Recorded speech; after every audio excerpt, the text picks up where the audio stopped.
But I realized quite early on that I don't have the stomach to be a doctor. So this way I could actually apply the technology and the side of things that I'm good at in an industry that I care about. At the end of the conversation, when they're done with the human process of actually tending to the patient, they can turn back to their computer and it's already done the first draft of everything that needed to be noted down. It sounds to me like you're quite empathetic about this, like you've actually thought about it. It's not ambient, it's in a kind of, it plays nice music in the background to make you feel relaxed as it's ambient because it's there but not necessarily present. So I always have in the back of my mind this quote that I read once that said, most startups don't starve, they drown. And I found that to be very true with a lot of the other founders that I speak to. Hi everyone, and welcome to the GCS Connect Leader Series. We have Jacqueline Kazmaier, who's the co-founder and CEO of Autoscriber today. Autoscriber is an ambient technology they use in the health tech industry, and the conversation today, really touches on a number of interesting topics.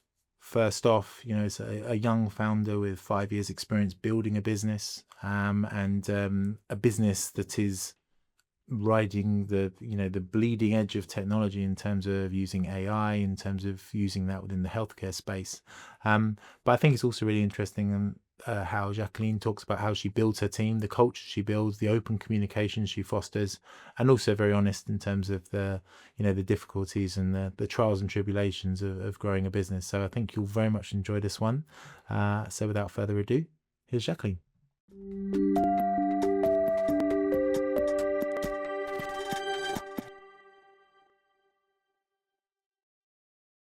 Jacqueline, how are you? Hey, good, thanks, and you, David? I'm very well, thank you. Yes, today it's a lovely sunny day. I've been recording this in mid-June, so I think I spoke to you actually. You spent half the year, I think, in South Africa and half the year in Holland, didn't you? So when I spoke to you about this podcast, you're actually in a cafe, in a coffee shop, and on the beach in Cape Town. I was quite jealous. Correct. Yeah. Now I've finally made the trip at the right time of year to Amsterdam, so I've finally caught some sunshine this side as well.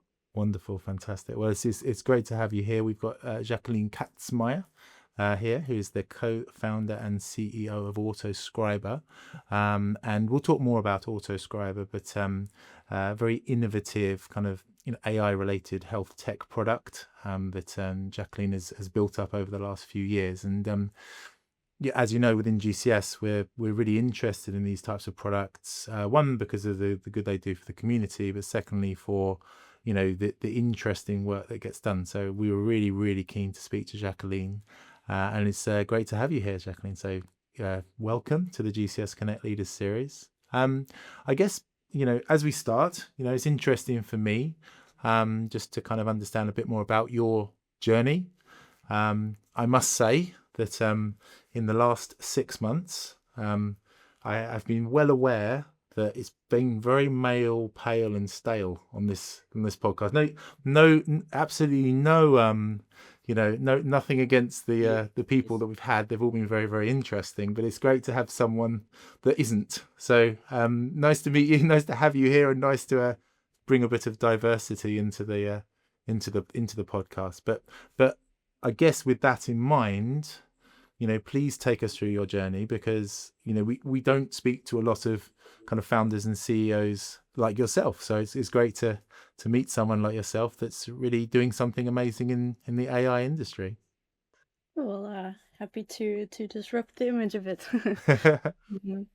Yeah, a little bit about myself. So as you mentioned already, I spent half my time in South Africa because that's where I'm from. So I'm originally from Namibia, actually, a little bit Okay.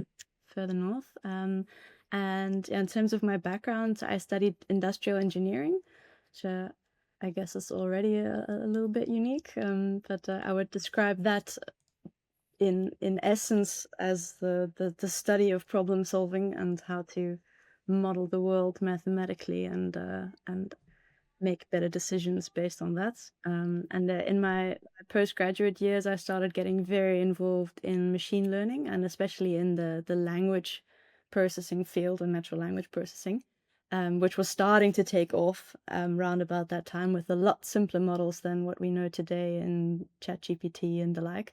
But that's kind of when everything started moving in that direction, and I got really fascinated with the problem of how we can teach computers that understand ones and zeros to understand something as complex as the human language that we often don't understand. And yeah, I did a semester in at the Technical University of Munich, studying deep learning there, and then I went back to Stellenbosch University in South Africa and did my PhD actually in this very area of yeah, language modeling and how to understand nuances in human language that we can use to drive business level decision making. And then about, I think by now 5 years ago, almost 5 years ago, I was working in the same field in more of a consulting capacity. And then we got linked during the COVID times to a hospital in the Netherlands. And they were looking at how can we improve the way that doctors take notes using this new fancy shiny technology of AI. And they were looking for a team to help them with the AI side of things. And that's how the whole concept emerged, that we started applying this technology in the healthcare sector. Um, and yeah, it was a pivotal moment for us because we realized on the one hand that the problem was immense that the physicians were facing. So they're spending 3 hours on documentation time for every hour they spend with a patient, which is a dynamic you would expect to be the other way around. Um, and on the other hand, we got so much enthusiasm even from the very first basic models that we created in this context. And yeah, that's when we decided to spin it out as its own company, which is now Autoscriber, and to start the journey to actually bring this technology to market and build a business around it, which has been a really rewarding journey. Fantastic. And you've recently, I think this year, start of the year, you were voted one of the 50 most innovative and fast growing companies in the Netherlands. So, and I'm sure there's quite a lot of competition for that. So it's great to see your baby starting to really flourish, I guess. Indeed, yeah, that was a really nice accolade and recognition that we received there. Yeah, and I think that the whole sector has taken off, and it's been great to see how the hospitals and the individual doctors really take this technology. I think it's testament to how dire the problem is that we're trying to solve, that everyone's kind of so enthusiastic about it that it's really starting to accelerate now, which has been really nice. And obviously, you talked about your background there in industrial engineering and how you were kind of interested in the machine learning piece. Obviously, that could have gone any way, right? You could have gone, I guess, into kind of finance. You could have gone into work for Google or something like that.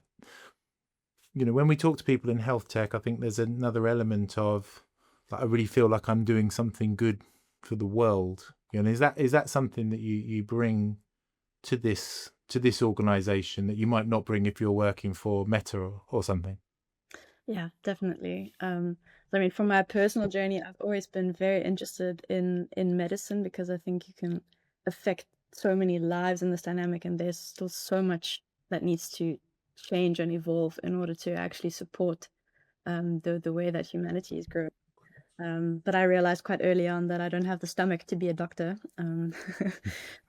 So this way I could actually apply the technology and the side of things that I'm good at in an industry that I care about, which has been a really, yeah, a really rewarding combination or yeah, interesting way to kind of find my way back to something that I have been passionate about for a while, the roundabout way from the IT side.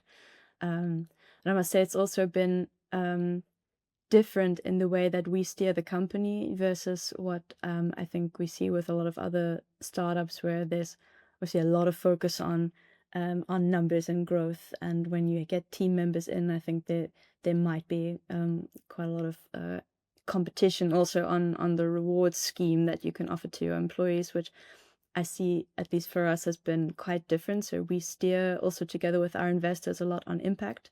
So we try to think not just about how much money we're making, but we try to think about how much time we're saving for doctors, how much energy and focus we give them back to spend with the patient, and what effect that actually has on patient outcomes. And when we're doing hiring, that's something that always shines through, and a lot of people apply to us specifically because they want to do something that means something in the world, and that has a positive impact. And I think, yeah, in this hiring climate, that's quite strong because there's a lot of demand for the kind of tech talent that we have now, and tying that to a mission that resonates is really strong. Yeah, and I think that's really good. I mean, that's one of the reasons why we do the podcast, and we always, I've said it to you, we feel this is a great way to build that kind of employer brand. People want to see, what the boss is like, and what kind of culture there might be. um and I think that just shows that people buy into what the company does, as well as, is it super, obviously, is it paying me the most money, XXX, can I make $1 billion in shares in next week or something like that? And obviously there are some people about that, but I think as well, people are in for a career, right? So they want to feel good about what they're doing, and it's great that you've thought about that. And I guess it's important to think about that in this competitive environment. And as you're growing your business, then, and is that, because obviously you've got a great idea, and I'm assuming the market. I can't believe that anyone would listen to the. Well, actually, that's a good question. When you present it to a doctor, because people don't like change, do they say, "Do you have to overcome a kind of no, that won't work," or is everyone like, "No, actually, that's a really great idea"? It's been a journey. So I'd Mm, say in the beginning when we started the business, we had to do a lot more convincing and educating, also because yeah. the knowledge around the technology wasn't really there. I think the release of commercially available ChatGPT interface has changed a lot for us because people understand, okay, this actually is possible Mm. with today's technology. So there's a lot more familiarity with what this kind of technology can do. So that helps us a lot. Um, as I think we have reached a sort of tipping point now, and we see that both on a larger scale, like a broader scale, where once you have one or two hospitals that start using it, that start talking about it, everyone else kind of starts falling in. And we have the same thing on an individual hospital level where you get to a certain number of doctors that use it, that talk about it, that spread the word, and then it sort of starts spilling over to the rest. Um, so that we've seen is kind of a consistent pattern. So I think the first few, you may still have to take a little bit by the hand, but our sales conversations and our initial demo conversations have shifted a lot from what is this to okay, it's fine. I know I need this. I know it adds value. Let's just talk about practicalities. And when you've worked, you mentioned about kind of commercially available GPT. I mean, just for my benefit, then, was this sort of technology available before, but people like I didn't know about it? Like, it was there, but it wasn't out there. Yeah, definitely. So, I mean, these kinds of models have been, I think the first paper on it came out in 2018 that really shifted Mm, the research field in this direction. And then, of course, the race to actually training something like this with publicly available resources and massive compute power started. But in terms of what you can do for a very specific technology, these kinds of language models have been around um, for definitely a good bit longer than they've been popularized in everyday life. and then is your role as CEO, then, do you feel your role is to, obviously, create the culture, have the idea, but are you out there, you know, working with the customers, that kind of, the face of, if you know what I mean? Is that what you do, so you can understand the feedback that's coming back, or are you more internal, just out of interest? Yeah, that's a good question. Mm, My role has changed quite a lot over the years. I mean, when we started out, it was just the two of us, and then mm, we started growing into a team. Now we've got quite a sizable team, so I've started letting go of certain parts as we go along, to people that do these things better than I can. mm. Um, so actually, I started out very heavily involved in the product because that was also the phase that we were in. So I was actually involved in the coding in the beginning, and then shifted more towards the commercial phase when, founder-led sales were the most important driver of market access. And by now, we've got a really great team. We've got a really great CCO that is more responsible on the commercial front. And now I'm more involved in new markets again, where we're starting over. So the role keeps shifting. Fantastic. And is it just, again, your co-founder, are they the same age as you? Are they also like learning, or are they more experienced, maybe done this before? Or are you both kind of, learning as you go along, maybe? I think everyone's learning as they go along in this I industry. definitely am. There's, I'm learning every day. So yeah, I've been doing this for 30 years, but things still surprise me. But Yeah, but he did have the experience of having started a couple of other companies beforehand. So that was nice to experience to bring into this venture as well. yeah, that's right. And then what you said there about, the challenges maybe that you've encountered growing the business, it, these challenges, I guess, are heightened because you can't really look so much at, well, this has happened to me before when I've been setting up this startup, or I've worked in this big corporate and, saw these things happening. So, what are the key kind of challenges that you've had and you've come across when you've, in this 5-year journey to create this business?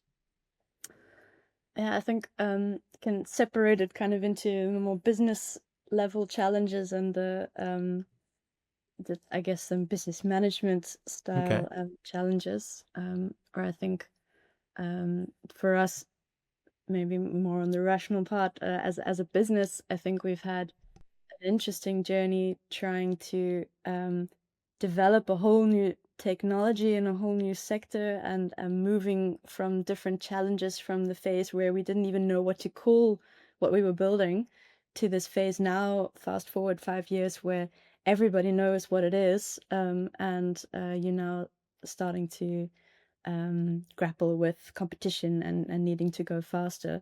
Where in the beginning, we were trying to find the right words to even describe what we were doing.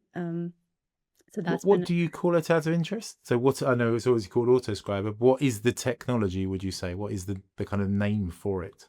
yeah. So it's now called like ambient clinical intelligence or ambient listening. That Okay. seems to be what most providers have settled on.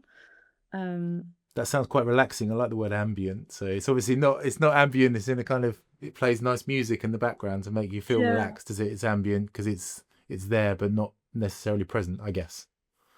Exactly. So we Yeah. stole the name a little bit from technologies like just like your Alexa. So it's a similar concept where the idea is not that it's something that you actively have to click and interact with and enter all your data manually, but it's something ideally at the end of the day that's kind of sitting in the background of your normal human process, and you are supported by this technology that is just there, that is doing its part in automating some of your workflow. So for the first part of that being the note taking thing, and the idea and how it works now already is that in this case you do still actively switch it on, because you first have to ask the patient for consent that it may be listening.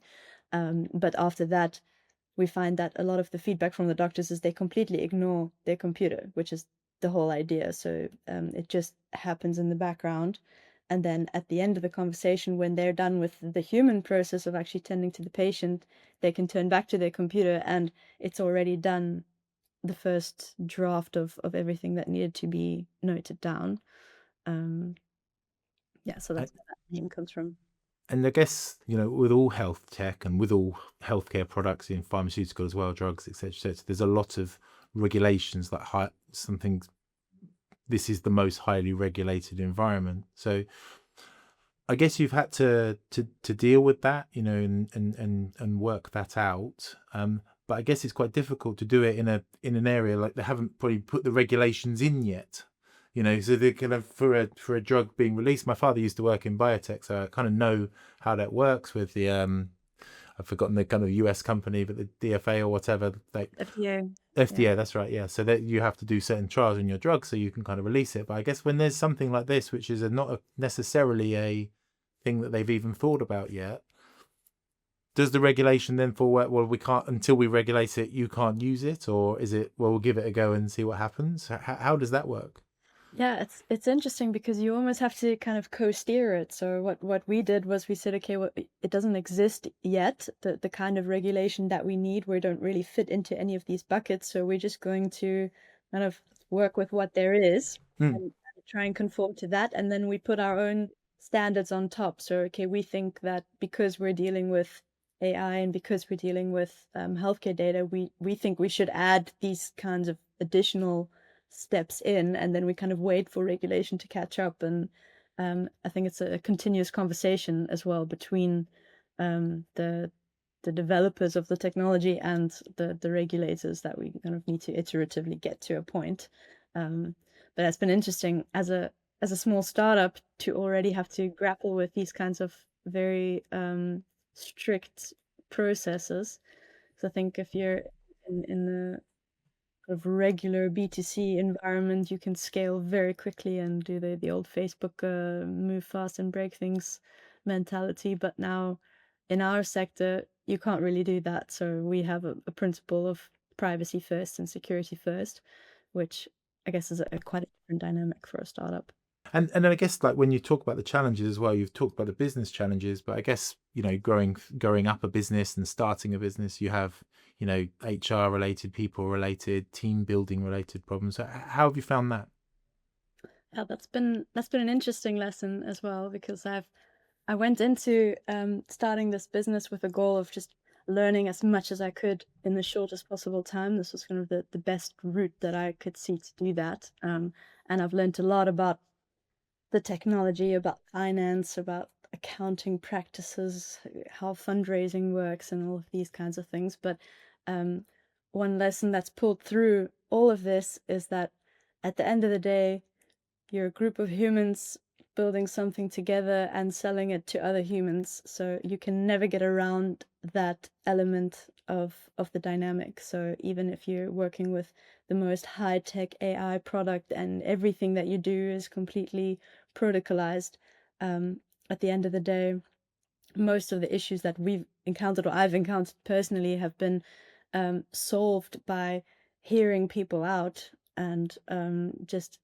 navigating the fact that everyone has their own background that they're bringing into the room, and that it's not quite as easy as it seems to get everyone aligned on a common vision where everyone feels like they've contributed towards it. And also working together with partners or with customers that want to bring the technology to life. Everyone has their own goals in mind, and understanding that from a human perspective has actually been the biggest game changer, apart from all of the other more hard skills that you can learn. Because I guess, to go back to, you said about the kind of the value proposition and the ethics, in some ways, we're all just here to make loads and loads of money. It's almost like an easier way in some ways to sell it, because everyone's on board. Whereas if you're trying to, we're trying to do something good here, different people have a different viewpoint in some ways of that, don't they? And I guess you have to get your culture right, in that, this is how we view value and ethics. I don't know, maybe I'm thinking for you there, but that seems to be something that it actually in some ways might make it harder to kind of form that team. Whereas if you're just stone cold on, like, well, let's make as much profit as possible, break stuff, that sort of thing, it's maybe it's slightly easier. Yeah, that's true, because then the trade-off is a simplified. If you're only after one goal, then you can just crunch the numbers, and then it's quite easy to make a decision on which way to go. Um, yeah, then I guess with the dynamics of our industry, there's also so many players involved, and everyone has kind of their own position in the chain that they want to present in a certain way with this technology in mind. Um, that becomes quite a balancing act, because we're in this complex system where there's so many different actors, that it's I think quite a challenge to bring that all together.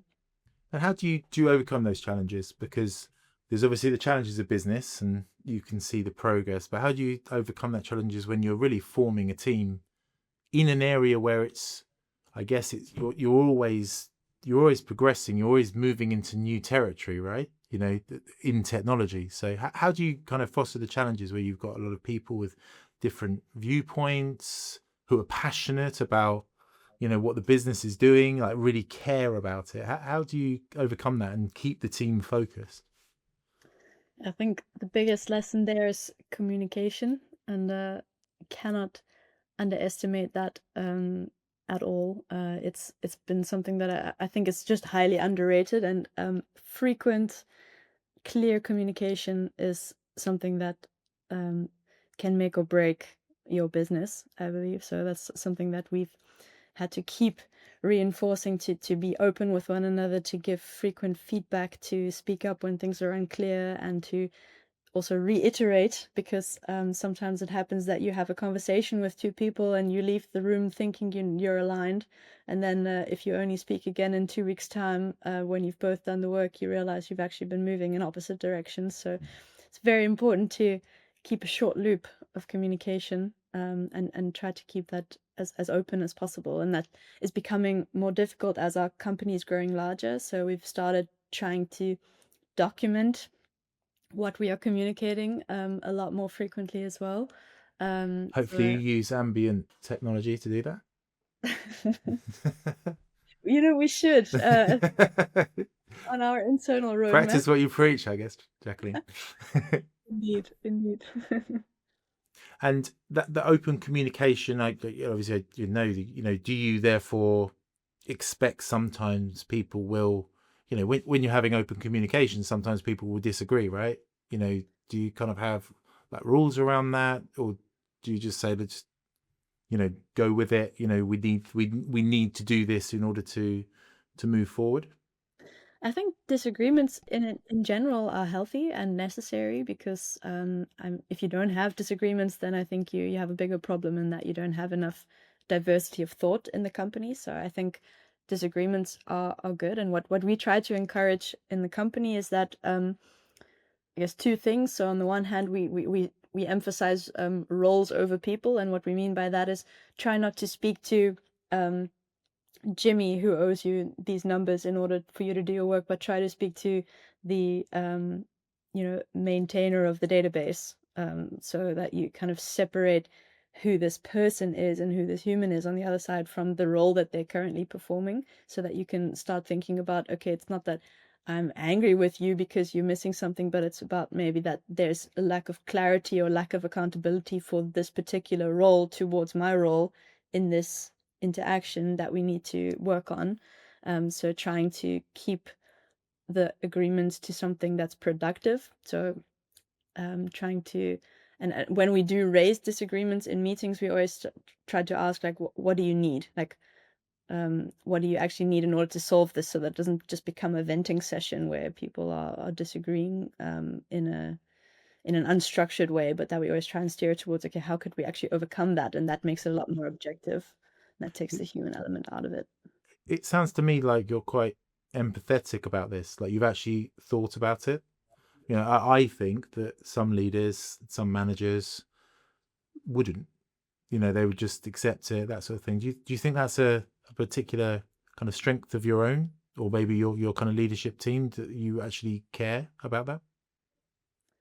Yeah, in my opinion, I think it's a lot more effective than the other, more, I guess, traditional command and control approach. As in our industry, we've got a lot of ground to cover. We need to do a lot with a very small team, and even from a mathematical sense, I don't see how you could do that if you don't actually trust in the people that you hire and have on your team to deliver their bit. And so what I try to achieve is that we're all multiplying each other's effects to create something bigger, rather than that you have one top-down vision that is just basically micromanaging at scale.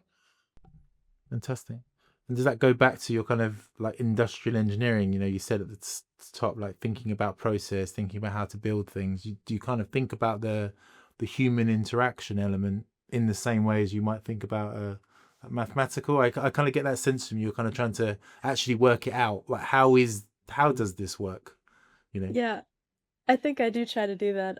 Hmm. I guess I believe that a lot of things can be modeled, and if you can model it in your brain in a way that makes sense, then you can also communicate it to others more effectively. So yeah, I guess learning how to model language in an AI model gives you the impression you can kind of model a lot of things in an objective way. I'm not yet sure if that's completely true, but that'll be my approach for now. Sounds like there's a book being to be written in about 20 years time, if you know what I mean. But I guess the other thing is that you realize, like you said, you're in this kind of top 50 innovative disruptive companies, and I'm sure that the health tech industry, unlike maybe some others, is quite nurturing because everyone's trying to do good things and there are competitors, but at the same time everyone wants to do good stuff for patients. I guess you find out that you're not the only one, you know having these problems. You're not the only one who's ever figured it out. So do you have a kind of community of people? Again, when we've talked to younger founders, they've always said it's really important to have other people that I can speak to because I don't have those decades of experience behind me. So do you have that community? Yeah, I must say that's been invaluable. So we very early on were quite lucky with the investors that we got on board because they, on the one hand, took quite a more of a mentorship approach to the investment, and they also encouraged a lot of communication between portfolio companies. So we have a lot of interaction with the other companies, um, and I've had a bit of experience with some other organizations like the Tech Leap, an academic startup competition that we did last year that actually took us to the US with 12 other founders from the Netherlands. And that was such a great experience. And it was very simple, but the most effective part of it was just that we could all sit in a room together with completely different businesses, but recognize that we all have shared challenges, and that we could kind of bounce ideas off each other and share that. That was quite a quite a profound learning experience for me. And just out of interest, Jacqueline, because obviously you talked about the last 6 months as being quite male, pale, and stale. In your innovative, disruptive, like founders of businesses, were you? Hopefully, it was a diverse portfolio of people, was it? I think they put some effort into the selection there All as right. well. Fantastic. It's good. I mean, I don't want to kind of go on too much about it, but I think it's great to see. And is it something you're proud of, that you think you're setting standards, you're breaking down barriers, that sort of thing, or are you doing you and you don't really think about that? Yeah, I have a bit of a double-edged sword thinking to this issue, I guess, because on the one hand, um I hope that eventually I can do great things just on a founder level, and that you don't need to attach the additional female qualifier to that statement. And at the same time, I realize that there's a lot of value for me in seeing other examples of great founders that um, look and think more like I do. So that having those examples in the industry to actually look to is very effective. At least that's what I've seen from my side. So um, I'm still trying to balance how to get both of those things in at the same time. Yeah, I think it's really important. I think, everyone's an individual, aren't they? So, you can't judge, the background and gender, that sort of thing. It's important, but at the same time, it's always going to be a conversation that would come up, I think, in terms of, people would mention it and think about it, but also it's important because I know as a technology recruiter that there's not enough gender representation in our industry, full stop. So that's important to show. I know I've got 3 daughters who are wonderful with technology but have no interest in computer engineering and computer science, so that's a thing to change and develop. But I think as well, like coming into AI, people talk a lot about this, like training the model, right? The model should be based on a number of different, like we just talked there about your understanding of how you view people. That's obviously different to lots of other people. Um, and the AI model cannot just be trained by one type of human being, can it? It has to be trained by a diverse core of people, doesn't it? Yeah, and that's the challenge, especially when you've trained a generic model on the internet, which is just a collection of human content, which is inherently biased. So that becomes quite challenging. And then there's obviously a lot of mechanisms by which you can try to make it more balanced, but then who's deciding what balanced actually looks like? So it becomes, I think, increasingly more challenging to try to interfere because when you're trying to navigate it, then you also give power to the people navigating it on how it shifts again. So it's just still quite a challenge to overcome. So I think at the end of the day, everyone just needs to be aware that there are no unbiased opinions, even from an AI. Totally agree. So we're in a good position with Autoscriber at the moment. It's growing. It's one of the top 50 innovative. What's your main priorities for next year? What are you going to do next? I think our top priority at the moment is focused on scaling. So, on the one hand, scaling within our existing customer base, and then on the other hand, also scaling internationally. So, I think we're now in a position where we've shown that we deliver value, that we can have the positive impact that we set out to. And now it's a matter of proving that we can do that on a repeatable level and that we can build a sustainable, scalable organization around that. Because I guess that this technology is very much global, right? Everyone, everywhere has doctors, and it links me into another conversation I was going to kind of ask you, but it's very global, isn't it? This, as a business, and I know you've talked about kind of ethics and value, but as a profit, like if you can get this right, this is something that everyone could use, every doctor in the world could use, right?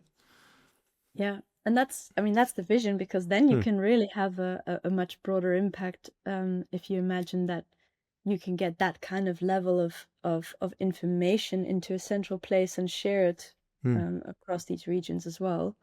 But the opportunity definitely is huge because the need is so huge. Hmm. I mean, we've got the problem all over the world, that doctors are just not spending enough time actually practicing medicine.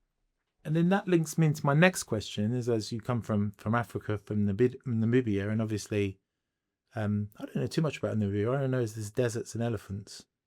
That's Yeah, that's that's a what I pretty know. good summary. And it used to be a German colony, didn't it? Indeed, yeah. Yeah, and I think Fantastic. it's the second least populated country in the world. After maybe Greenland, I feel like Greenland might be number one, but I don't know if that's really a country. Anyway, Who that's knows? great. We can chat GPT that afterwards, Jacqueline. um, but I guess what you're also thinking about is, there must be places, there must be. I mean, maybe not, but it occurs to me that in poorer countries, AI, in the same way as mobile technology, has helped poorer countries to develop more. Do you see that? Do you see that this could give kind of modern day healthcare technology that you get in Holland or the UK to a place like Namibia, or a place like anywhere in the global south, I think they call it now. Absolutely. I mean, the bigger vision that we've always had with this is that what we're essentially putting into the market now, what we've built is something that can understand the clinical context of what's being discussed, and that means you can actually start building up that kind of knowledge base. So for example, that this kind of symptom profile, I've seen it as the AI that's been in the background. I've seen this symptom profile like 5,000 times, and 4,000 of those 5,000 times, this has been the diagnosis. So I Hmm. can start giving some suggestions.